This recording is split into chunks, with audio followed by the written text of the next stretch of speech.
పోయిన వారం మనము దేవుని యొక్క వాక్యంలోంచి కొన్ని విషయాలు పంచుకున్నాము. మూలవాక్యంగా గత 2 వారాలుగా మూలవాక్యంగా యోబు గ్రంథములో 8వ అధ్యాయము 5, 6, 7 వచనాలు మనం చదువుకుంటూ దేవుని యొక్క వాక్యాన్ని ధ్యానిస్తున్నాము.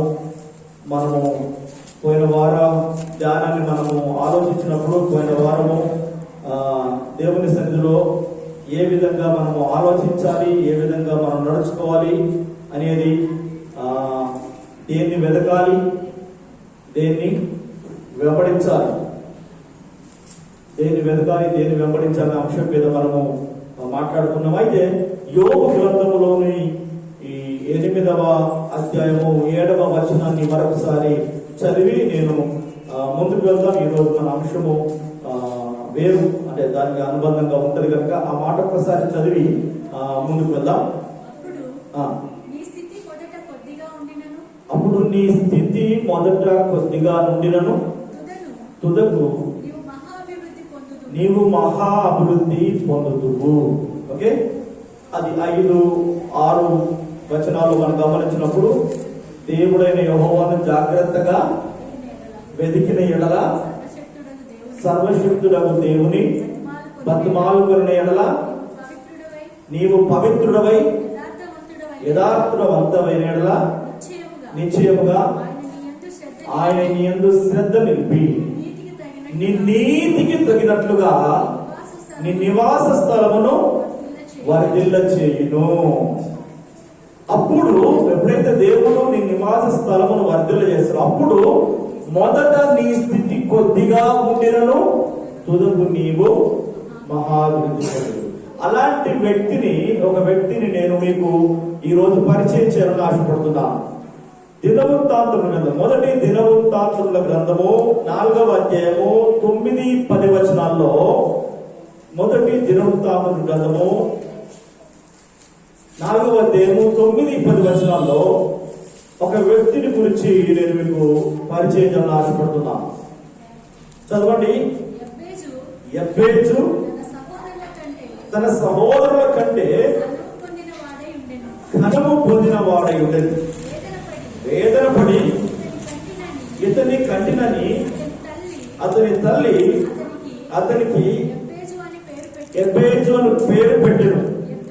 యబ్బేజు ఇశ్రాయేలీయుల దేవుని గురించి మొరపెట్టి నీవు నన్ను నిశ్చయముగా ఆశీర్వదించి నా సరిహద్దును విశాలపరిచి నీ చెయ్యి నాకు తోడుగా ఉండ దయచేసి నాకు కీడు రాకుండా దానిలో నుండి నన్ను తప్పించుము అని ప్రార్థింపగా దేవుడు అతడు మనవి చేసిన దాన్ని అతనికి దయచేసెను. చిన్న మాట ప్రార్థన చేస్తుంది. ప్రేమ కలిగిన మా తండ్రి, నీ వాక్యాన్ని నిర్ధారించుకుని కూర్చుండగా ఈ కృపను మాకు అనుగ్రహించండి.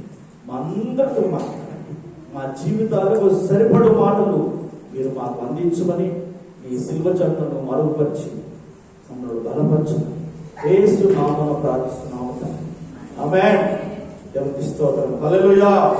దేవుని పిల్లరా, ఈ 2 నేను చదివినటువంటి యోబు గ్రంథంలో చదివినటువంటి ఈ మాటలు మనం గమనిస్తే దగ్గరి పోలికలు మనకు కనిపిస్తున్నాయి. యోబు గ్రంథంలో మనం చదివినప్పుడు మొదట నీ స్థితి కొద్దిగా ఉండినను తుదకు నీవు మహాభివృద్ధి పొందుదువు అని అక్కడ దేవుణ్ణి ఏ విధంగా ఆరాధించాలి, దేవుణ్ణి ఏ విధంగా వెతకాలి, దేవుణ్ణి ఏ విధంగా వెంబడించాలి అని కొన్ని సూచనలు ఉన్నాయి. మన భక్తిని బట్టి, మన యథార్థతను బట్టి, మన నీతిని బట్టి దేవుడు మన ఏం చేస్తాడ, నివాస స్థలమును వర్ధిల్ల చేస్తాడట.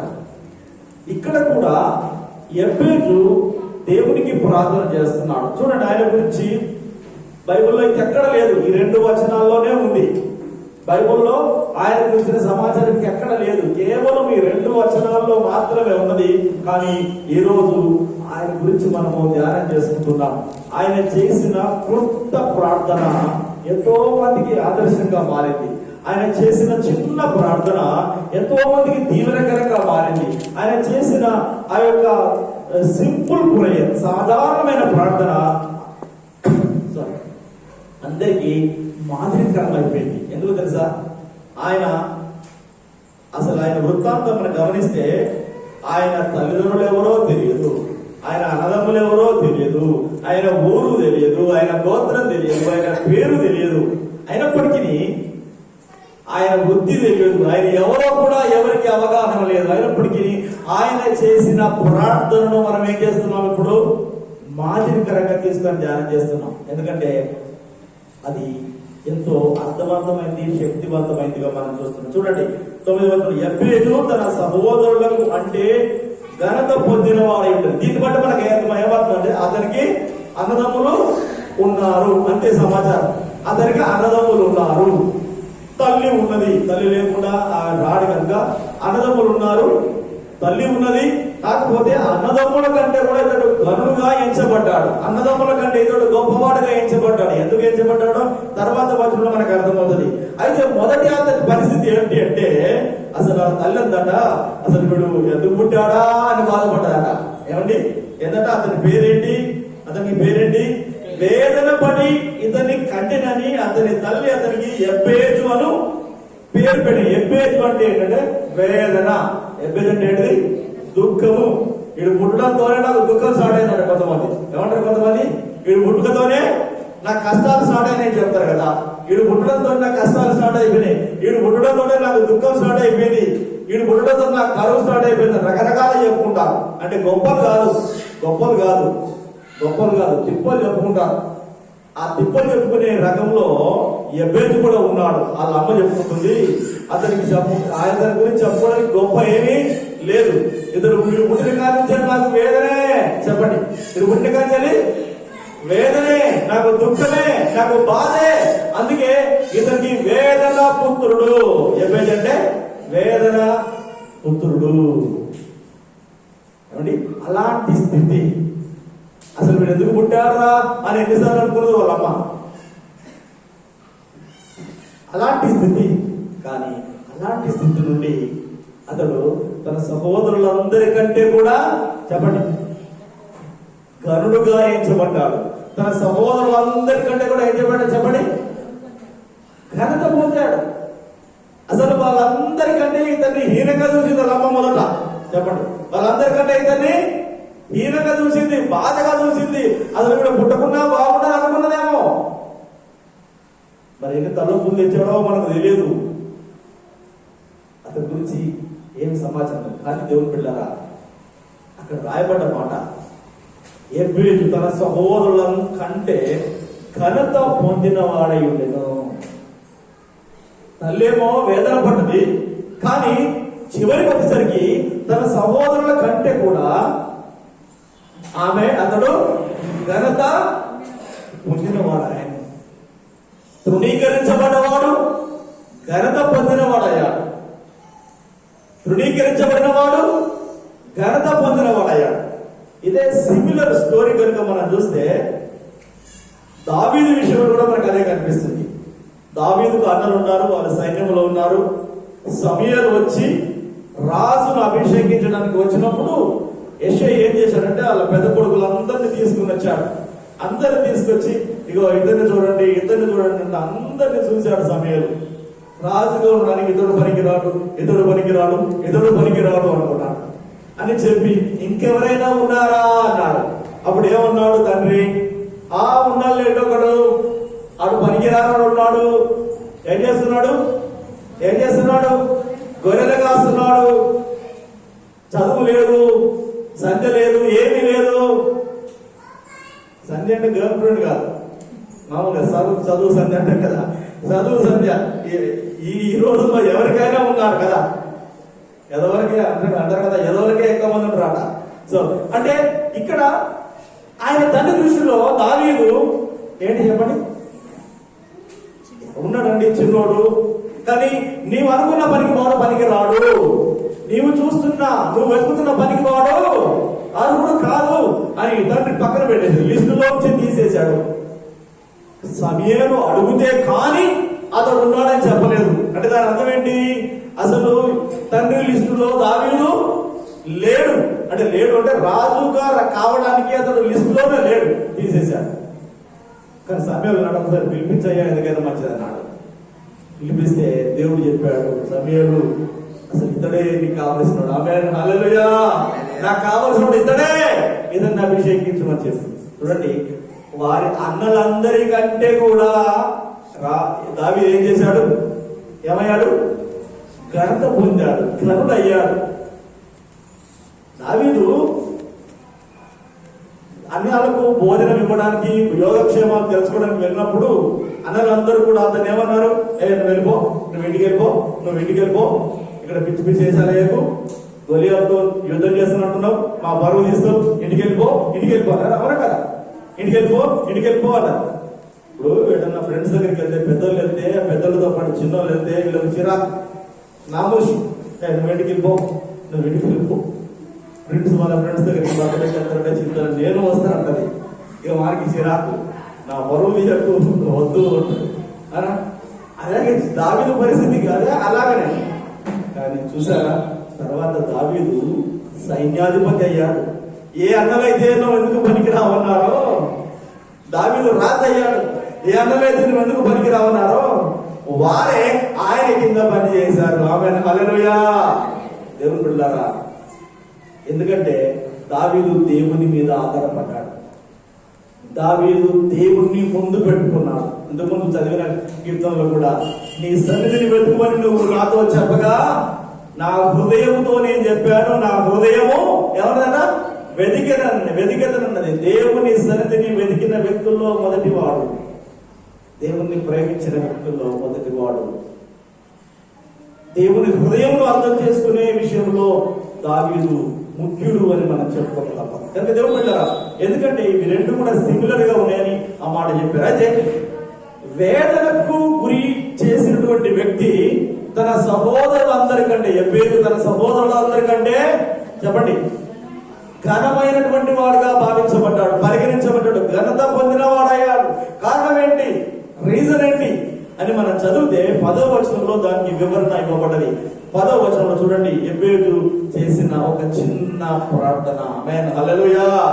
ఎబ్బేదు చేసిన ఒక చిన్న ప్రార్థన, ఒక సింపుల్ ప్రేయర్, ఒక సాధారణమైన ప్రార్థన ఎబ్బేదు యొక్క స్థితిగతులను మార్చేసింది, తన జీవిత గమ్యాన్ని మార్చేసింది. దేవుని బిడ్డలారా, చూడండి 10వ వచనంలో, ఎబ్బేదు ఇశ్రాయేలీయుల దేవుని గురించి మొరపెట్టి ఏం చేశాడు? ఎబ్బేదు ఏం చేశాడు? ప్రార్థన చేశాడు, దేవునికి మొరపెట్టాడు. ఆమేన్, హల్లెలూయా. ఎబ్బేదు ఏం చేశాడండి? తల్లి తిడుతుంది. తల్లి ఏమంటుంది? నువ్వెందుకు పనికిరావురా, నీ ద్వారా నాకు కష్టాలురా, నీ ద్వారా నాకు వేదనరా, నీ ద్వారా నాకు దుఃఖం స్టార్ట్ అయిందిరా, నీ ద్వారా ఇంట్లో సమస్యలు స్టార్ట్ అయినరా, ఒదిగు తల్లి తిడుతుంది. ఎబ్బేదు ఏం చేస్తున్నాడు? ఎబ్బేదు ఏం చేస్తున్నాడు? ఇశ్రాయేలు దేవుడు, జీవము కలిగిన దేవుని దగ్గరికి వచ్చి ఆ జీవము కలిగిన దేవుడైన యెహోవాకు ఎబ్బేదు మొరపెట్టాడు, ప్రార్థన చేశాడండి. ఏం చేశాడు చెప్పండి? ఏం చేశాడు చెప్పండి? ఈ రోజుల్లో తల్లిదండ్రులు తిడితే ఏం చేస్తున్నారు? ఏం చేస్తున్నారు చెప్పండి? ఏం చేస్తున్నారు? ప్రార్థన చేస్తున్నారా? నొయ్యో గొయ్యో చూసుకుంటున్నారు కదా. ఏంటి నొయ్యో గొయ్యో, లేకపోతే చున్నో చీరో ఫ్యానో లైటో ఏదో ఒకటి చూసుకుంటారు సింపుల్ గా. గూగుల్లోకి వెళ్ళి ఎలా సింపుల్ గా చనిపోవడం ఎలాగా అని కదా, అంటే బాధ కలగకుండా చనిపోవడం ఎలాగా.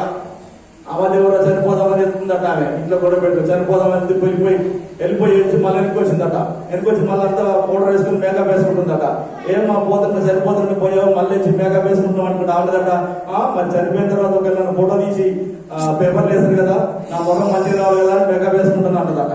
అంటే చనిపోయినప్పటికి కూడా వాళ్ళ ముఖం మంచిగా ఉండాలని అర్థమవుతుందా? అంటే ఇక్కడ ఆయన అలా తల్లి తిడుతుంది, ఈయన ఏం చేస్తున్నాడు? అవన్నింటిని పక్కన పెట్టి ఇవన్నింటికి పరిష్కారం చూపే దేవుడు ఉన్నాడని గుర్తించి, ఇశ్రాయేలు దేవుడు సజీవుడైన దేవుడు, గొప్ప దేవుడి దగ్గరికి వెళ్ళి ఆయన మొరపెట్టాడు. ఆమేన్, హల్లెలూయా. ఏమని మొరపెట్టాడండి? ఏమని మొరపెట్టాడు చూడండి. ఏమని మొరపెట్టాడు సార్? నీవు నన్ను నిశ్చయముగా ఆశీర్వదించు అన్నాడు. ఓకే, ఏమన్నాడు?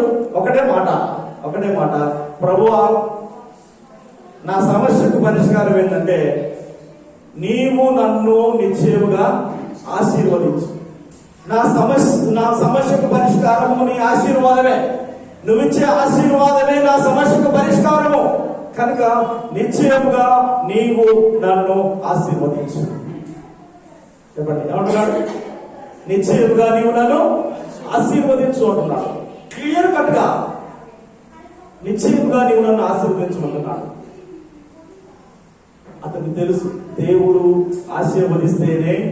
పోయిన వారం కూడా చెప్పారు. సామెతల గ్రంథంలో 10వ అధ్యాయము 22వ వచనంలో, సామెతల గ్రంథము 10వ అధ్యాయం 22వ వచనంలో చూడండి, యెహోవా ఆశీర్వాదము ఐశ్వర్యమిచ్చు, నరుల కష్టము చేత అది అధికమో కాదు. ఎబేరుకు తెలుసు దేవుడు ఆశీర్వదిస్తేనే. నేను సొంత ప్రయత్నం చేసినంత మాత్రాన నా స్వశక్తి చేత నేను ఆశీర్వదించబడను. యెహోవా ఆశీర్వదిస్తేనే నేను ఐశ్వర్యవంతునైతునని గమనించి ఇశ్రాయేలు దేవుడైన యెహోవా దగ్గరికి వెళ్ళి మొరపెట్టి, నీవు నిశ్చయముగా నన్ను ఆశీర్వదించు. ఆమేన్, హల్లెలూయా, హల్లెలూయా. ఏమండి, నిశ్చయముగా నీవు నన్ను ఆశీర్వదించు అంటున్నాడు.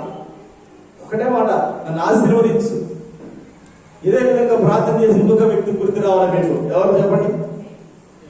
నువ్వు ఆశీర్వదించేదాకా నన్ను వదిలిపెట్టను అన్నాడు ఒక ఆయన, యాకోబు. చెప్పండి, ఏమంటున్నాడు? నువ్వు నన్ను ఆశీర్వదించేదాకా నేను వదిలిపెట్టను అంటున్నాడు.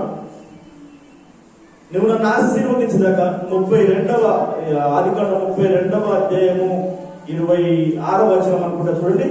ఆదికాండం 32వ అధ్యాయం 26వ వచనం అనుకుంటా. ఆయన అంటున్నాడు, దేవునితో రాత్రంతా పెరుగులాడాడు. తెల్లవారుచున్నది గనుక నన్ను పోనిమ్మని అడగగా అతడు, నీవు నన్ను ఆశీర్వదించితేనే కానీ నిన్ను పోనీయను అనేను. ఆమేన్, హల్లెలూయా. యేసయ్య పాదాలు పట్టుకున్నాడు, ఆయన కాళ్ళు పట్టుకున్నాడు. ఆమేన్, చెప్పండి, ఏం చేశాడు? కాళ్ళు పట్టుకున్నాడు. ఇప్పుడు నాకు ఎవరు దిక్కు? నాకు దిక్కు ఎవరు? ఇప్పుడు నువ్వే నాకు దిక్కు. ఆమేన్, నువ్వే నాకు దిక్కు. వెనుక మామ, ముందు అన్న. వెనుక నొయ్యి ముందు గొయ్యి అంట కదా. వెనుక మామ తరుముకుంటూ వస్తున్నాడు, ముందు అన్న ఎదుర్కోవడానికి వస్తున్నాడు. దేనికి? చంపడానికి, ఇతడు నన్ను దోసుకోవడానికి. మధ్యలో ఉన్నాడు ఈయన యాకోబు, మధ్యలో ఉన్నాడు. ఎటు చూసినా ఏమీ కనబడడం లేదు. దేవుణ్ణి రాత్రి ప్రార్థన చేసి దేవుని పాదాలు పట్టుకున్నాడు. పాదాలు పట్టుకొని వెలుగులాడుతూనే ఉన్నాడు. దేవుడు లాక్కుంటున్నాడు. యాకోబు గట్టిగా పట్టుకుంటున్నాడు. చివరికి తెల్లవారుతుంది. దేవుడు అన్నాడు, దూతని తెల్లవారు వచ్చింది కనుక నన్ను వదిలిపెట్టమంటే అతను చెప్పినటువంటి మాట, నీవు నన్ను ఆశీర్వదించితేనే కానీ నేను నిన్ను వదిలిపెట్టను అన్నాడు. ఆమేన్, హల్లెలూయా. ఏం చేశాడు దేవుడు? మరి ఏం చేశాడు? ఆశీర్వదించే వెళ్ళిపోయాడు. అతని పేరు మార్చేశాడు. ఆమేన్. ఇక నుండి నువ్వు యాకోబు కాదు, ఎవరివి? ఇశ్రాయేలు అని చెప్పేసి ఆశీర్వదించేసి వెళ్ళిపోయాడు దేవుడు బిడ్డ. అలాంటి పట్టుదల, అలాంటి రోషము ప్రార్థనలో మనకు ఉండాలి. ఏదో తూతు మంత్రంగా వెళ్ళడము, ప్రార్థన చేయడము, దేవుడు ఇస్తే ఇచ్చాడు, ఇవ్వకపోతే అని ఏదో నామమాత్రమైన ప్రార్థన చేయడం కాదు. కానీ మనం పట్టుదల కనుక ఈ ప్రార్థన చేస్తే దేవుడు తప్పకుండా ఆశీర్వదిస్తాడు. మన స్థితి మొదట కొద్దిగా ఉండేనను తుదకది, చెప్పండి, మహాభివృద్ధి పొందును. ఎబ్బేసి పరిస్థితి అదే. దేవుడికి ప్రార్థన చేశాడు, దేవా నన్ను నిశ్చయముగా నీవు నన్ను ఆశీర్వదించు అన్నాడు. నో కాంప్రమైజింగ్, రాజీ పడే పని లేదు. నిశ్చయంగా నువ్వు నన్ను ఆశీర్వదించాలి అని చెప్పి ఏ విషయాల్లో ఆశీర్వదించాలో అనేది కూడా ఒక 3 విషయాలు చెప్పండి. ఇక్కడ ఆ 3 విషయాలు నేను మీకు జ్ఞాపకం చేస్తాను. చూడండి, మొట్టమొదటిది, నా సరిహద్దును విశాలపరచు అన్నాడు. మొట్టమొదటి ఏంటంట? నా సరిహద్దును విశాలపరచు. Increase my territory, enlarge my territory. నా సరిహద్దును విశాలపరచు. నేను ఇరుకులో ఉన్నా, నాకు విశాలత కలుగజేయి. ఇరుకుల్లో ఉన్నాను, ఇబ్బందుల్లో ఉన్నాను, కష్టాల్లో ఉన్నాను, అవమానంలో ఉన్నాను, నిందలో ఉన్నాను, నాకు విశాలత కలగజేయమని ప్రార్థన చేశాడు. అవమానాలు వస్తున్నాయి, తిట్లు తింటున్నాను, నాకు కొంచెం విశ్రాంతి కావాలి, విశాలత కావాలి. ఎన్లార్జ్ మై టెరిటరీ లార్డ్, నా సరిహద్దులు విశాలపరచు ప్రభువా అని ప్రార్థన చేశాడు. దేవుడు బిడ్డారా, చివరిలో మనం విన్నాం, చివరిలో మనం చూసాం ప్రార్థన. ప్రార్థింపగా దేవుడు అతడు మనవి చేసిన దాన్ని అతనికి దయచేసెను. ఆ మాట మనం గుర్తుపెట్టుకోవాలి. ఎబేదు చేసిన ప్రతి అంశాన్ని దేవుడు సాక్ష్యం చేశాడు. అతను ఆశీర్వదించాడు. అతను అడిగిన మొట్టమొదటిది, నువ్వు నన్ను ఆశీర్వదించమని చెప్పి, ఆశీర్వాదంలో ఏముండాలి అంటే 3 విషయాలు. ఒకటి, నా సరిహద్దులను చెప్పండి విశాలపరచమని. ఇది మనం అందరం చేయాల్సిన ప్రార్థన. దేవునికి స్తోత్రం కలుగును గాక. ఈ సంవత్సరంలో దేవుని బిడ్డలారా, ఎబ్బేజులాగా మనం కూడా మన సరిహద్దులను ఏం చేయాలి చెప్పండి, విశాలపరచమని అడగాలి. ఆమేన్. చిన్న ఇంట్లో ఉన్నామా, మన ఇల్లు విశాలం కావాలి. చిన్న ఉద్యోగమా, మన ఉద్యోగం విశాలపరచబడాలి. చిన్న జీతమా, మన జీతం విశాలం కావాలి. చెప్పండి ఏంటి? మన సంఘము విశాలపరచబడాలి, సరిహద్దులు విశాలపరచబడాలి, మన మనస్సు విశాలపరచబడాలి, మన ఆత్మీయ జీవితం విశాలపరచబడాలి. ఎబ్బేదు అంటున్నాడు, అయ్యా నా సరిహద్దులను విశాలపరచు, ఎందుకంటే ఇది నాకు సరిపోవట్లేదు, ఇది నాకు సరిపోవట్లేదు కనుక నా సరిహద్దులను విశాలపరచుకున్నాడు. దేవునికి స్తోత్రం, హల్లెలూయా. మనం కూడా దేవుని వెళ్ళారా, దేవుని సన్నిధిలో ఎబ్బేదులాగా మన సరిహద్దులను విశాలపరచమని, మన అవకాశాలను విశాలపరచమని, విస్తరింపజేయమని దేవుడికి ప్రార్థన చేసే వారంగా ఉండాలి. దేవుడు కనాను దేశాన్ని ఇశ్రాయేలులకు ఇచ్చాడు, వాగ్దానం చేశాడు. యెహోషువ నాయకత్వంలో ఇశ్రాయేలు నడిపించబడ్డారు కనాను దేశానికి. అప్పటికి అక్కడ ఎవరున్నారంటే శత్రువులు ఉన్నారు. అప్పటికి ఎవరున్నారు అక్కడ? ఆ దేశంలో శత్రువులు ఉన్నారు. ఇశ్రాయేలులకు దేవుడు వాగ్దానం చేశాడు. వీళ్ళ పని ఏంటంటే అక్కడికి వెళ్ళి చెప్పండి ఏం చేయాలి?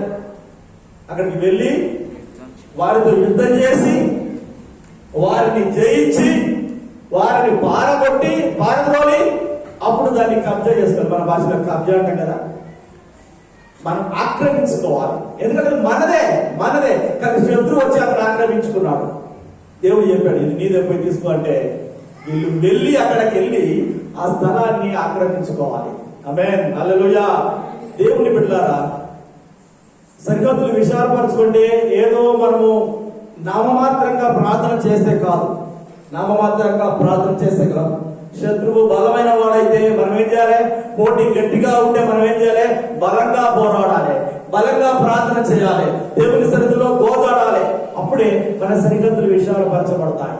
యెహోషువ సమయంలో 1-2 మాటలు నేను మీకు చెప్తాను. అక్కడ సరిహద్దులు విశాలపరిచే విషయంలో న్యాయాధిపతులు 1వ అధ్యాయము 27వ వచనంలో, న్యాయాధిపతులు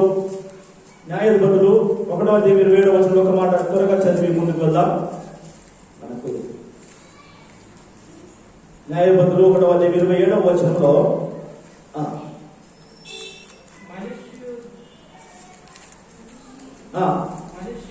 మనుష్యులు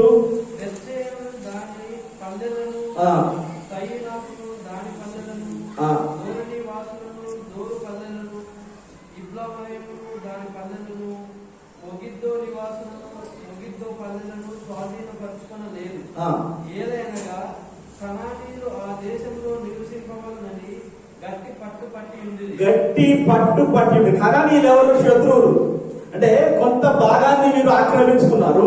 ఇప్పుడు చెప్పిన ఈ ప్రాంతాలను వారు ఆక్రమించుకోలేదు. ఎందుకు? కనానీయులు శత్రువులు గట్టిగా ఉండి నేను ఇక్కడే ఉంటాము అని పట్టు కలిగి ఉన్నారు. అదేవిధంగా చెప్పేది, స్థలం ఎవరిది? మనదే. ప్రాంతం ఎవరిది? మనదే. ఆశీర్వాదం ఎవరిది? మనదే. కానీ సాతాను వచ్చి గట్టిగా తీసుకువేసుకొని ఉన్నాడు అక్కడ. నేను ఇక్కడి నుంచి వెళ్ళను. ఏమంటున్నాడు? నేను ఇక్కడి నుంచి వెళ్ళను, నేను ఇక్కడే ఉంటానంటున్నాడు. ఏం చేయాలి? ధైర్యం చేసి దేవుడి సహాయంతో వాడిని ఎదిరిస్తే, వాడు వెళ్ళిపోతే మన సరిహద్దు ఏమైపోతుంది? విశాలం అవుతుంది. మన సరిహద్దు విశాలమవుతుంది. మనం విశాలపరచుకోవాలి. లేదు నేను ఇక్కడే కూర్చుంటాను, నేను ఇక్కడే ఉంటాను అంటే కుదరదు. అదేవిధంగా యెహోషువతోని యోసేపు కుమారులు అంటారు. చూడండి యెహోషువ గ్రంథంలో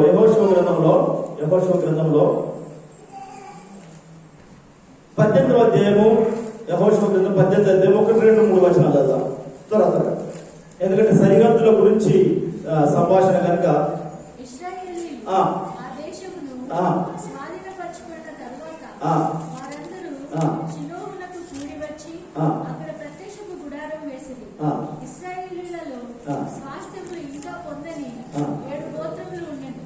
ఇశ్రాయేలీయులలో స్వాస్థ్యమును ఇంకా పొందని ఎన్ని గోత్రాలట? మొత్తం ఎన్ని గోత్రాలు? 12 గోత్రాలు. 12 గోత్రాలు 5 గోత్రాలు స్వాస్థ్యాన్ని ఆక్రమించుకున్నాయి. యుద్ధం చేశారు, పోరాడారు, తెగించారు, వారు ఆక్రమించుకున్నారు. ఇంకా 7 గోత్రాలు మాత్రము ఏం చేయలేదా? చెప్పండి. ఆ స్వాస్థ్యం వారికి అందలేదు. ఎందుకంటే వారు పోరాడలేదు. ఆమేన్, హల్లెలూయా. యోసేపు తర్వాత వచనాల్లో సమయం లేదు కనుక తర్వాత వచనంలో యోసేపు కుమారులు వచ్చి, అయ్యా మాకు ఇది సరిపోదు, మనషే వాళ్ళు వచ్చి ఏమన్నారంటే ఇది మాకు సరిపోదు, నీకు ఇచ్చింది మాకు సరిపోదు, ఇరుకుగా ఉందని చెప్పారు. ఇరుకుగా ఉందని యెహోషువ చెబితే యెహోషువ అన్నాడు, అక్కడ వెళ్ళండి, అక్కడ అడవులు ఉన్నాయి, వాటిని నరుక్కొని అదంతా కూడా మీరు స్వాధీనం చేసుకోమని చెప్పాడు. ఆమేన్, హల్లెలూయా. ఏం చేయాలమ్మా? నరుకు. అడవుల్లో ఆదివాసీలు ఏం చేస్తారు? ఆదివాసులు ఏం చేస్తున్నారు? జంగల్లోకి వెళ్ళిపోయి అడవులు నరికేసేసుకొని సాగు చేసుకొని ఆక్రమించుకొని అనుభవిస్తున్నారు. ఊర్లో కూర్చొని ఇంట్లో కూర్చొని విశాలపరచమంటే కుదరదా? కుదరదు. మనం కూడా పోరాడాలి, సాతాన్ని ఎదిరించాలి, సమస్యలను ఎదిరించాలి, నిలబడాలి, నిలదొక్కుకోవాలి. అప్పుడే మన సరిహద్దులు చెప్పండి విశాలపరచాలి. ఎబేజు ప్రార్థన చేస్తాను, ప్రభా నేను ఇరుకులో ఉన్నా, నాకు విశాలత కావాలి, నా సరిహద్దులను చెప్పండి, నా సరిహద్దులను విశాలపరచండి. అది మొట్టమొదటి ప్రార్థన. నువ్వు దేని విషయంలో ఇరుకుగా ఉన్నావో, దేని విషయంలో అసంతృప్తిగా ఉన్నావో, దేని విషయంలో కొరతగా ఉందో నీకే తెలుసు. దాని విషయంలో దేవుని దగ్గర ప్రార్థన చేయి, దాని విషయంలో ఒక తీర్మానం చేసుకో, దాని విషయంలో దేవుని దగ్గర కోసాడు, దాని విషయంలో దేవుని సహాయం పొందుకో. ఆ ఇరుకును విశాలంగా మార్చుకో, ఆ కొరతను సమృద్ధిగా మార్చుకో. దేవుడు నీకు వాగ్దానం చేస్తున్నాడు. ఆమేన్, హల్లెలూయా. నీ స్థితి మొదట కొద్దిగా ఉండినను తుదకు నువ్వు మహాభివృద్ధి పొందుతావు. దేవుడు వాగ్దానం చేస్తుంది కనుక ఆ వాగ్దానాన్ని చేత పట్టుకొని నువ్వు దేవుడికి ప్రార్థన చేసి నీ సరిహద్దులు విశాలపరచుకో. రెండవ మాట మనం గమనిస్తే, నీ చేయి నాకు తోడుగా ఉండ దయచేసి ఏమంటున్నాడు? మొదటినేమో ప్రభా నా సరిహద్దులు విశాలపరచు, తర్వాత నీ చేయి నాకు తోడుగా ఉండనిమ్ము, నీ చేయి నాకు తోడుగా ఉండనిమ్ము. దేవుడు ఆశీర్వదించిన తర్వాత చాలా మంది ఏంటంటే డబ్బు వచ్చినాక, ధనవంతులు అయిన తర్వాత, దేవుడు ఆశీర్వాదం వచ్చిన తర్వాత ఇంకా దేవుడు లేకున్నా పర్వాలేదు అనే జనాంగము చాలా మంది ఉన్నారు. కానీ ఎవ్వేది అలా కాదు. ప్రభా నా సరిహద్దులు విశాలపరచు, నన్ను ఆశీర్వదించు, నేను ఆశీర్వదించిన తర్వాత నా ఆశీర్వాదముతో పాటు నాతో పాటు నీ చేయి నాకు తోడుగా ఉండాలి. ఆమేన్, హల్లెలూయా, హల్లెలూయా. ఎందుకో తెలుసా? ఈ పొందుకున్న ఆశీర్వాదం ఏం కావాలి? ఎవరు కాపాడాలి? మళ్ళీ దేవుడే కాపాడాలి. దాని తర్వాత ఇంకొక మాట కూడా ఉంది, నాకు కీడు రాకుండా ఎందులో నుంచి? కీడులో నుంచి నన్ను తప్పించమంటున్నాడు. చూడండి, దేవుడు ఆశీర్వాదం ఇచ్చాడు, ఆశీర్వాదాన్ని కాపాడుకోవాలంటే దేవుని సహాయం కావాలి.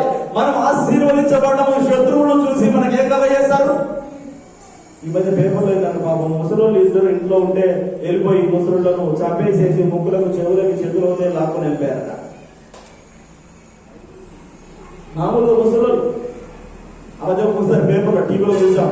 ముసలుల్లో ఇద్దరు ముసలోళ్ళ దగ్గరికి ఇద్దరు ముగ్గురు దొంగలెళ్తే వాళ్ళు కట్టెలతో అట్లా మొత్తంలో పోరాడి వాళ్ళని పరిగెత్తించేశారు. ముసలోళ్ళ కేరళలో అనుకుంటా పేపర్లో వచ్చింది. దేవుడు ఆశీర్వదించిన తర్వాత దేవుని హస్తము మనకు తోడుగా ఉండాలి. ఆశీర్వాదం పొందిన తర్వాత కాళ్ళ దగ్గర వేసుకొని తిరగడం కాదు, దేవుని మర్చిపోవడం కాదు, దేవుని దూరం పెట్టడం కాదు. ఏం అంటున్నాడు? ప్రభువా నా సరిహద్దులు విశాలపరచు. నా సరిహద్దులు విశాలపరిచిన తర్వాత, నా సరిహద్దులు విశాలమైన తర్వాత నీ హస్తము నాకు తోడుగా ఉండనిమ్ము. నీ హస్తము నాకు తోడుగా ఉండనిమ్ము. ఎందుకంటే దేవుని హస్తం మనల్ని కాపాడుతుంది, దేవుని హస్తం మనల్ని రక్షిస్తుంది. చూడండి ఒక మాట యెషయా గ్రంథంలో దానికంటే ముందు యోహాను పత్రిక, యోహాను సువార్త 10వ అధ్యాయము 28వ వచనం. యోహాను సువార్త 10వ అధ్యాయం 28వ వచనంలో యేసు ప్రభువు అంటున్నాడు, తన మందల గురించి అంటున్నాడు, తన ప్రజల గురించి ఆయన చెప్తున్నాడు. నేను వాటికి నిత్య జీవములు ఇస్తున్నాను గనుక అవి ఎన్నడూ నశింపవు. ఎవడును వాటిని నా చేతిలో నుండి అపహరింపడు. చెప్పండి, ఇవి ఎవరు? వేడి గురించి మాట్లాడుతున్నారు, గొర్రెల గురించి మాట్లాడుతున్నాడు, అంటే మనుషుల గురించి మాట్లాడుతున్నాడు, మంద గురించి మాట్లాడుతున్నాడు. దేవుడు అంటున్నాడు, వారికి నేను నిత్య జీవం ఇచ్చాను, మీరందరూ నా చేతుల్లో ఉన్నారు కనుక ఎవడు కూడా నా చేతుల్లో నుంచి వాటిని లేదా వారిని దొంగిలించజాలడు. ఎందుకంటే ఎవరి చేతులు అవి చెప్పండి? దేవుని చేతులు. ఆమేన్, హల్లెలూయా. ఎవరి చేతులు? దేవుని చేతులు. దేవుని చేతులు పడుట మనకు చాలా క్షేమం. 2 రకాల పడడం ఉంది. ఇంకొక మాట కూడా ఉంది, దేవుని చేతిలో పడుట బహు భయంకరము. తప్పు చేసి దేవుని చేతిలో పెడితే నలిపేసేస్తాడు. ఆమేన్. తప్పు చేసి దేవుని చేతిలో పెడితే రుణపాశం పెట్టేసేస్తాడు దేవుడు. ఒకవేళ మంచిగా భద్రత కొరకు, క్షేమము కొరకు దేవుని చేతులకు వెళ్తే నిన్ను భూమిలో పెట్టి చూసుకున్నట్టుగా క్షేమంగా ఎవరు అపహరించకుండా దేవుడు కాపాడతాడు. దేవుడు అంటున్నాడు, నా చేతిలో వారు భద్రంగా ఉంటారు. దేవునికి స్తోత్రం, హల్లెలూయా. అందుకే ఏం అంటున్నాడు? ప్రభువు నన్ను ఆశీర్వదించిన తర్వాత, నా సరిహద్దులు విశాలపరిచిన తర్వాత నీ హస్తము కూడా నాకు తోడుగా రానివ్వాలి. నువ్వు నన్ను వదిలిపెట్టడానికి లేదు. ఇక ఆశీర్వదించాను కదా వెళ్ళిపోమని చెప్పడానికి వీలేదు. నీ హస్తము నాకు తోడుగా రావాలి. దేవుని హస్తం వచ్చిందంటే దేవుడు వస్తారు కదా. దేవుడు హస్తం వచ్చిందంటే ఎవరు వచ్చినట్టు? అంటే నువ్వు నాకు తోడుగా ఉండాలి, నా ఆశీర్వాదములు కూడా నాకు తోడుగానే ఉండాలి అని దేవుని యొక్క సన్నిధిని, దేవుని యొక్క హస్తాన్ని, దేవుని యొక్క సహాయాన్ని ఎప్పటి కోరుకుంటున్నాం దేవుని బిడ్డ. తర్వాత చూడండి 119వ కీర్తన 173వ వచనం ఒకసారి చూడండి. 119వ కీర్తన 173వ వచనాన్ని గమనిస్తే అక్కడ ఒక చక్కని మాట ఉంది.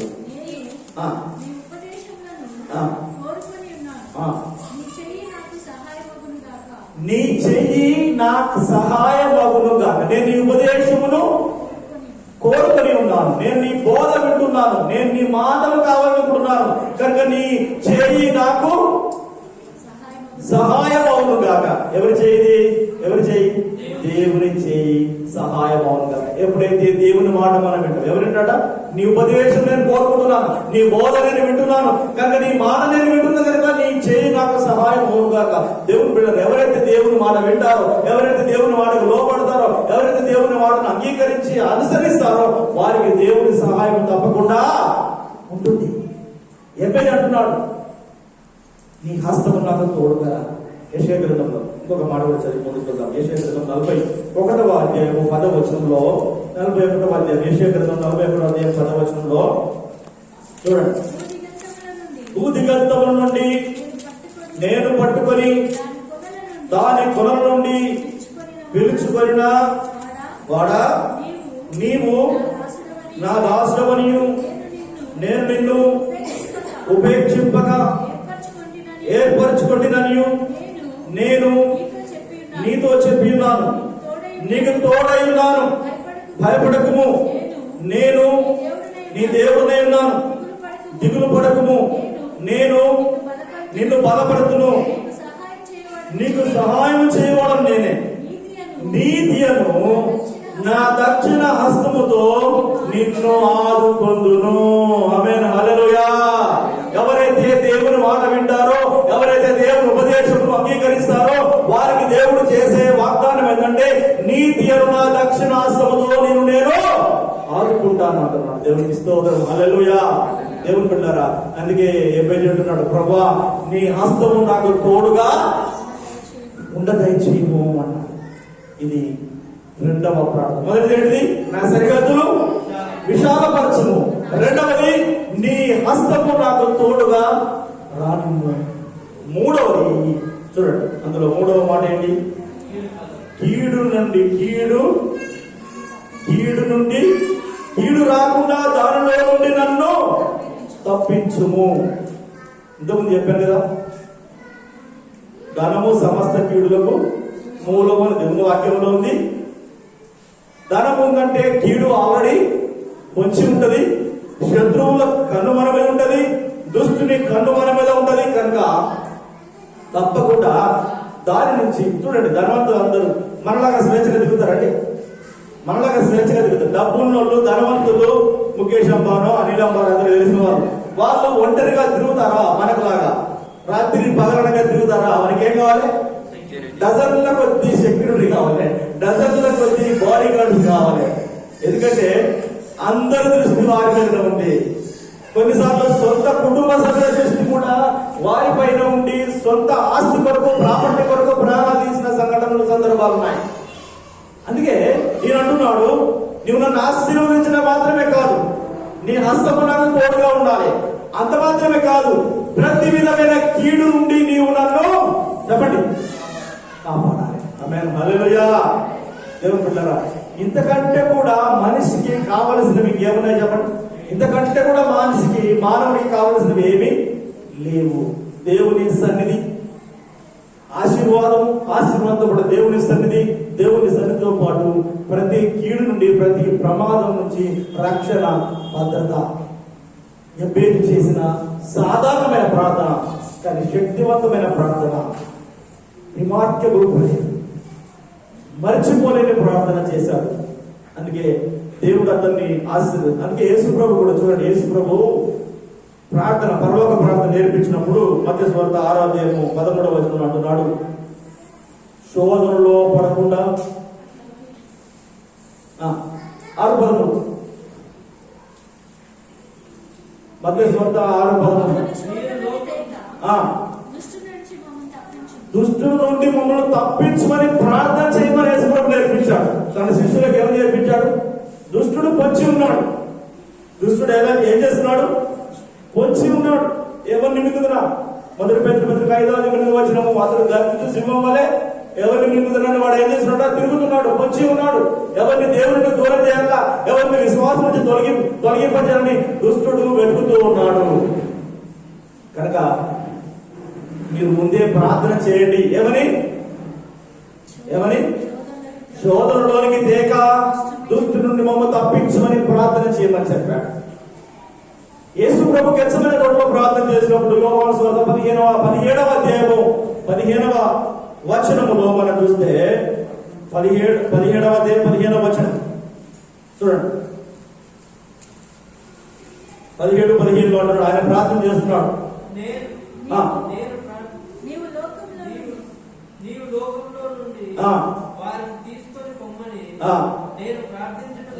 నేను ఈ లోకంలో వచ్చి వారిని తీసేయమని లేదా తీసుకొని పొమ్మని చెప్పట్లేదు, కానీ ప్రార్థన చేయట్లేదు, కానీ దుష్టుల నుండి వారిని కాపాడమని ప్రార్థన చేస్తున్నాడు. ఆమేన్, హల్లెలూయా. చూడండి, యేసు ప్రభువు మొదట తన శిష్యులకు ప్రార్థన నేర్పినప్పుడు దుష్టుల నుంచి తప్పించబడినట్టుగా ప్రార్థన చేయమని చెప్పాడు. ఇప్పుడు ఆయన శిష్యుల గురించి ఆయనే ప్రార్థన చేస్తూ, తండ్రికి ప్రార్థన చేస్తూ, నేను లోకం నుంచి మీరు తీసుకొని పోమని చెప్పట్లేదు, కానీ దుష్టుల నుండి వారిని తప్పించుకో, కాపాడు. దేవుడు బిడ్డారా, శోధన ఎంత బలంగా ఉందో, దుష్టుడు ఎంత యాక్టివ్ గా ఉన్నాడో దీన్ని బట్టి మనకు అర్థమవుతుంది. కనుక మనం మెలకువగా లేకపోతే, అందుకే యేసు ప్రభు ఆయన గెత్సేమనే తోటలో ప్రార్థన చేసినప్పుడు, చివరి ప్రార్థన చేసినప్పుడు కూడా 26వ అధ్యాయం 41వ వచనం మత్తయి సువార్త ఏమన్నాడు? మీరు శోధనలో ప్రవేశింపకుండా మెలకువగా ఉండి, చెప్పండి, మెలకువగా ఉండి మొబైల్ చూడడం వల్లే ప్రార్థన చేయమన్నాడు. ఏం చేయమన్నాడు? ప్రార్థన చేయమన్నాడు. కారణం ఏంటంటే దుష్టుడు చురుకుగా ఉన్నాడు. మనం ఏ మాట అయినా, ఏ మాట అలసత్వం చూపినా దుష్టుడు మనల్ని కీడులో పడవేసే ప్రమాదం వచ్చి ఉంది. అందుకే అంటున్నాడు, వీరిని దుష్టుల నుంచి తప్పించమని ప్రభు ప్రార్థన చేశాడు. శోధనలో పడకుండా ప్రార్థన చేయమని చెప్పాడు. చివరికి ఒక మాట చెప్పి నేను ముగింపులోకి వస్తాను. చూడండి దేవుని బిడ్డలారా, ఎబ్బేలు చేసిన ప్రార్థనలో 3. 1 విశాలపరచు, నా సరిహద్దులు విశాలపరచు. 2 నీ హస్తము నాకు తోడుగా ఉండదు. 3 కీడు నుండి నన్ను తప్పించుము, విడిపించుమని ప్రార్థన చేశాడు. దేవుడు అతన్ని మనవిని అంగీకరించండి. దేవుడు సాక్ష్యం చేసేశాడు. దేవుడు అంగీకరించాడు. అందుకే అతడు తన సహోదరుల కంటే చెప్పండి గనుడుగా ఎంచబడ్డాడు. ముందేమో నీచుడుగా ఎంచబడ్డాడు, ఇప్పుడు గనుడుగా ఎంచబడ్డాడు. దేవునికి చేసిన చిన్న ప్రార్థన, దేవుని దగ్గర నుంచి కనికరము, దేవుని అనుగ్రహము ద్వారా అతడు గనుడుగా ఎంచబడ్డాడు. అందుకే మొదట నీ స్థితి కొద్దిగా ఉండినను చెప్పండి తుదకు నీవు మహాభివృద్ధి పొందుదు. దేవుడు మనందరి స్థితిగతులు మార్చడానికి, మనందరి పరిస్థితి మార్చడానికి ఎబ్బేలును ఆశీర్వదించినట్టుగా మనల్ని ఆశీర్వదించాలని, ఎబ్బేలు సరిహద్దులు విశాలపరిచినట్టుగా మన సరిహద్దులు విశాలపరచాలని, ఎబ్బేలుకు తన హస్తము తోడుగా ఉంచినట్టుగా తన హస్తము మనకు తోడుగా ఉంచాలని ఆశపడుతున్నాడు. ఎబ్బేలుని కీడు నుండి తప్పించినట్టుగా నిన్ను నన్ను మనందరినీ తప్పించడం దేవుడు ఆశపడుతున్నాడు. ఎప్పుడు మనము నిజముగా దేవునికి మొదలుపెట్టింది. ఒక మాట చివరిగా మాట చెప్పి నేను ముగింపులోకి వస్తాను. ఇది 2వ దినవృత్తాంత గ్రంథము 20వ అధ్యాయము 20వ వచనం. చూడండి, 2వ దినవృత్తాంత గ్రంథము 20వ అధ్యాయము 20వ వచనం మనము జ్ఞాపకం చేసుకున్నాం. అంతటా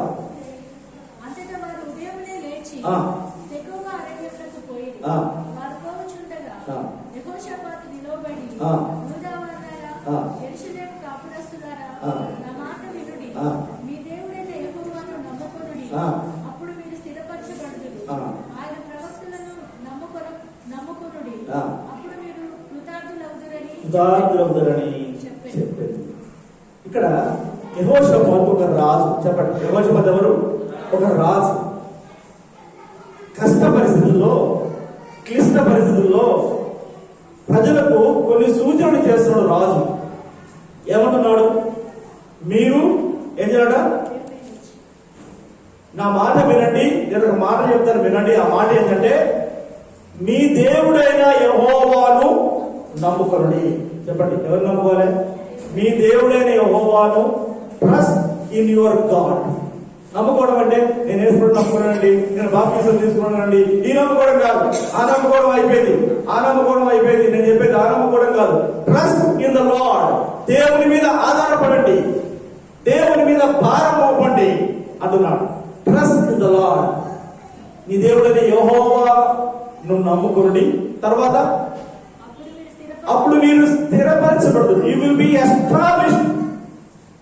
యు విల్ బి ఎస్టాబ్లిష్డ్. నువ్వు స్థిరపరచబడదు, సెటిల్ అవుతావు. ఇంకో మాటలు చెప్పంటే ఏమవుతావు? సెటిల్ అయిపోతావు. మా వాడు సెటిల్ కాలేదండి, పెళ్లి చేయమంటే ఏమంటాం మనం? మా వాడు సెటిల్ కాదండి, పెళ్లి చేసుకోమంటే ఇంకా నేను సెటిల్ కాలేదని అంటాం. సెటిల్మెంట్, సెటిల్ కావడం. You will be established when you trust in the Lord. దేవుని మీద ఎప్పుడైతే నువ్వు ఆధారపడతావో దేవుడు నిన్ను స్థిరపరుస్తాడు. ఆమేన్, హల్లెలూయా. యెహోవాను స్థిరపరిచినట్లుగా దేవుడు నిన్ను ఏం చేస్తాడు చెప్పండి? స్థిరపరుస్తాడు. తర్వాత దేవుని మీద నమ్మకం ఉంచండి. రెండవది చెప్పండి, ప్రవక్తలను నమ్ముకొని. అంటే వారి మాట వినండి, ప్రవక్తల మాట వినండి, బోధకుల మాట వినండి, సేవకుని మాట వినండి. అప్పుడు యు విల్ ప్రాస్పర్ అన్నది ఇంగ్లీష్ లో. అయితే యు విల్ ప్రాస్పర్. నువ్వు ఆశీర్వదించబడతావు, నువ్వు అభివృద్ధి పొందుతావు. ఇంగ్లీష్ లో యు విల్ ప్రాస్పర్ అన్నది. దేవుని బిడ్డలారా, దేవుని మాట విని, దేవుని యందు నమ్మకం ఉంచి, దేవుని సేవకుని మాట కనుక మనం వినగలిగితే, దేవుని బోధ కనుక మనము విని అనుసరించగలిగినట్లయితే, లూకాసు వార్త 11వ అధ్యాయం చూడండి. లూకాసు వార్త ఒక మాట, ఆ మాట కూడా చెప్పేసి 11 చివరి మాట. లూకాసు వార్త 11వ అధ్యాయంలో చివరి మాట ఒక 11లో చూడండి, 28వ వచనం. 28వ వచనం. ఆయన అవును కానీ దేవుని వాక్యం విని దాన్ని గైకొనువారు ధన్యులని చెప్పాను. మరీ ధన్యులని చెప్పెను.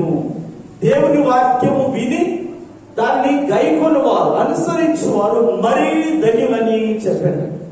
దేవుని బిడ్డలారా, దేవుని వాక్యం వినడం మాత్రం కాదు, అది గైకొను వారు మరీ ధన్యులు, దీవించబడతారు. కనుక దేవుడు ఎబ్బేజును దీవించినట్లుగా నిన్ను నన్ను దీవించాలని, ఎబ్బేజు యొక్క సరిహద్దులు విశాలపరిచినట్లుగా మన సరిహద్దులు విశాలపరచాలని, ఎబ్బేజుకు తన హస్తము తోడుగా ఉంచినట్లుగా మనకు తన హస్తము తోడుగా ఉంచాలని, ఎబ్బేజును కీడు నుండి తప్పించినట్లుగా మనల్ని కూడా కీడు నుండి తప్పించాలని దేవుడు ఆశపడుతున్నాడు. నీకు ఇష్టమైతే, నీ స్థితి మారాలంటే, నీ పరిస్థితి మారాలని ఆశపడితే దేవుని మీద ఆధారపడి దేవుని సేవకుని మాటకు లోబడితే దేవుని ఆశీర్వదిస్తాడు. Simple prayer. ఆయన వాగ్దానం చేశాడు, నిన్ను ఆశీర్వదిస్తున్న వాగ్దానం చేశాడు. ఆయన నమ్మదగిన వాడు కనుక ఆయన వాగ్దానములట అవును ఆమెన్ అన్నట్టుగా చెప్పండి. ఆయన వాగ్దానం ఏంటట? అవును ఆమెన్ అన్నట్టుగా ఉన్నాయట. మన ప్రార్థన అంతా చేసిన ఏమంటాం? ఆమెన్ అంటే కలుగును గాక, జరుగును గాక అని అర్థం. అంటే దేవుడు వాగ్దానం చేసిందంటే అది నెరవేర్చకుండా తిరిగి రాదు. దేవుడు మాట ఇస్తే మాట తప్పని దేవుడు ఆ వాగ్దానం మనకి ఇచ్చాడు. మనల్ని ఆశీర్వదిస్తున్న వాగ్దానం ఇచ్చాడు. ఆయనకు మొరపెడదాం, ఎబ్బేజులాగా ఆయన సన్నిధిలో గోజాడదాం, ఆశీర్వదించమని అడుగుదాం. యాకోబులాగా మొరపెడదాం, యాకోబులాగా ఆయనతో మనము పోరాడదాం, పెరుగులాడదాం. దేవుడు నీవు నన్ను ఆశీర్వదిస్తే తప్ప వదిలిపెట్టను, ఈ సంవత్సరంలో నా సరిహద్దులు విశాలపరిచే తప్ప నేను నిన్ను వదలను అని యేసయ్య పాదాలు పట్టుకుంటే దేవుడు తప్పకుండా మనల్ని ఆశీర్వదిస్తాడు. కళ్ళు మూసుకొని కళ్ళు వచ్చి ప్రార్థన చేసుకుందాం. దేవుడు బిడ్డలారా, ఎబ్బేజు యొక్క జీవితం ఒకసారి జ్ఞాపకం చేసుకోండి. వేదన పుత్రుడు, తల్లికి వేదన కలిగించినటువంటి వ్యక్తి అదే తల్లికి ఘనత కలిగించాడు. తల్లికి తలనొప్పిగా ఉన్నటువంటి వ్యక్తి అదే తల్లికి సంతోషాన్ని కలిగించాడు. మార్పెట్టడా అతడు చేసిన యథార్థమైన ప్రార్థన, అతడు చేసిన సాధారణమైన ప్రార్థన ఏంటో తెలుసా? ప్రభువా, నన్ను నిశ్చయముగా ఆశీర్వదించు అన్నాడు. అయ్యా, నన్ను తప్పకుండా ఆశీర్వదించాల్సిందే. యేసయ్యను అడగలవా? ఇప్పుడు ఈరోజు దేవుడు నీకు అవకాశం ఇస్తున్నాడు. నువ్వు ఆశీర్వదించబడిన ఆశ ఉన్నదా? నీకు దీవించబడిన ఆశ ఉన్నదా? ఒకవేళ ఆశ ఉంటే నోరు తెచ్చి పురపడకు. దేవుని సేవకుని మాట యందు విశ్వాసం ఉంచినట్లయితే, దేవుని వాక్యమును నమ్మగలిగినట్లయితే దేవుని అడుగు, ప్రభువా, ఎబ్బేజును ఆశీర్వదించినట్లుగా నన్ను ఆశీర్వదించిన ఆయన, ఈ సంవత్సరంలో నేను నా సరిహద్దులు విశాలపరచబడ్డ చూడాలయ్యా. ప్రభువా, నా పరిస్థితి మారడం నేను చూడాలయ్యా. చేద్దామా? ప్రార్థన చేద్దామా? ప్రార్థన చేద్దామా? తలలు వంచండి, అందరూ కూడా నోరు తెరవండి, ప్రార్థన చేద్దాం, ప్రార్థన చేద్దాం. ప్రభుకు మనం సమర్పించుకుందాం. ప్రభువా, నా సరిహద్దులు విశాలపరచు, నా పరిస్థితిని మార్చండి, నా స్థితిగతులు మార్చండి అయ్యా. నేను ఇరుకులో ఉన్నాను, ఇబ్బందుల్లో ఉన్నాను, నాకు విశాలత కలగజేయి, నాకు ఆశీర్వాదం కలిగించయ్యా. నా ఉద్యోగంలో విశాలత కలగజేయి, నా ఆర్థిక పరిస్థితుల్లో విశాలత కలగజేయి, నా కుటుంబంలో నాకు విశాలత కలగజేయి, నా కుటుంబంలో నాకు విశాలత కలగజేయి. ప్రభుత్వాడు దేవుని బిడ్డ, ఆయన నీ మనవి వినడానికి సిద్ధంగా ఉన్నాడు. ఆయన నీ ప్రార్థన ఆలకించడానికి సిద్ధంగా ఉన్నాడు. ఆయన వాగ్దానం నీ జీవితంలో నెరవేర్చడానికి సిద్ధంగా ఉన్నాడు. ఈ పేరును దీవించిన దేవుడు ఈ రోజు నిన్ను దీవించాలనుకుంటున్నాడు. నీ పరిస్థితిని మార్చాలనుకుంటున్నాడు. నీ జీవితాన్ని మార్చాలనుకుంటున్నాడు. నేను గనురాలుగా గనుడుగా చేయాలనుకుంటున్నాడు. నేను గొప్ప చిన్న దేవుడు ఆశపడుతున్నాడు. దేవుని హస్తం నీకు తోడుగా ఉంచాలని ఆశపడుతున్నాడు. ఆయన దేవుడికి ప్రార్థన చేయబేలాగా, ప్రభా, నా సరిహద్దులు విశాలపరచయ్యా. ప్రభా, నీ హస్తం నాకు తోడుగా ఉండని అయ్యా. నీ సన్నిధి నాకు తోడుగా రానివయ్యా. కీడు నుండి తప్పించు ప్రభువా, పరమాద నుంచి తప్పించు నాయన. నన్ను కీడు నుండి తప్పించు ప్రభువా, నా కుటుంబాన్ని కీడు నుండి తప్పించు ప్రభువా, నా సంఘాన్ని కీడు నుండి తప్పించు ప్రభువా అని దేవుని సన్నిధిలో మొరపెడదామా? దేవుడు ఆలకిస్తున్నాడు, దేవుడు చూస్తున్నాడు. దేవుని బిడ్డలారా, దేవుడు నీ ప్రార్థన వింటున్నాడు, దేవుడు నీ మొర వింటున్నాడు, దేవుడు నీ మొర వింటున్నాడు. నీ హృదయాన్ని చూస్తున్నటువంటి దేవుడు నీ పరిస్థితిని మార్చాలనుకుంటున్నాడు. ఒక అవకాశం దేవునికి ఇస్తావా? ఒక అవకాశం దేవునికి ఇస్తావా? ప్రభువా, నా స్థితి మార్చండి అయ్యా, నా బ్రతుకు మార్చండి అయ్యా, నా కుటుంబ పరిస్థితి మార్చండి అయ్యా, నా ఆర్థిక పరిస్థితి మార్చండి అయ్యా. నాకు విశాలత కావాలయ్యా, నాకు విశాలత దయచేయి ప్రభా అని ప్రభుని అడుగుదామా? దేవుడు నిన్ను ఆశీర్వదించడానికి సిద్ధంగా ఉన్నాడు. తన హస్తం నీకు తోడుగా ఉంచి నీ మనవిని అంగీకరించి ఆలకించి అంగీకరించడానికి సిద్ధంగా ఉన్నాడు. ఎబ్బేజును దీవించిన దేవుడు ఈరోజు నిన్ను నన్ను దీవించడానికి సిద్ధంగా ఉన్నాడు. నువ్వు సిద్ధమేనా? దేవుని వాగ్దానం పొందుకోవడానికి సిద్ధమేనా? దేవుని ఆశీర్వాదం పొందుకుని విశ్వాసం నీకున్నదా? దేవుని మాటలు నమ్మే ధైర్యం నీకున్నదా? దేవుని దగ్గర తీర్మానం చేసుకో. దేవుని బిడ్డ, దేవుని ఆశీర్వాదం పొందుకో. Receive the blessing, receive the blessing in the name of Jesus. దేవుని ఆశీర్వాదం పొందుకో. నీ సరిహద్దులు విశాలపరచబడడం చూడాలి. నీ సరిహద్దులు విశాలపరచబడడం చూడగలగాలి. దేవుని హస్తము బలముగా దిగిరావడం చూడగలగాలి. దేవుని బిడ్డ, దేవుని హస్తము నీపైకి రావడం చూడగలగాలి, అనుభవించగలగాలి. ఈ సంవత్సరం ఆశీర్వాదకర సంవత్సరంగా మారాలి. నీకు దీవెనకరమైన సంవత్సరంగా మారాలి.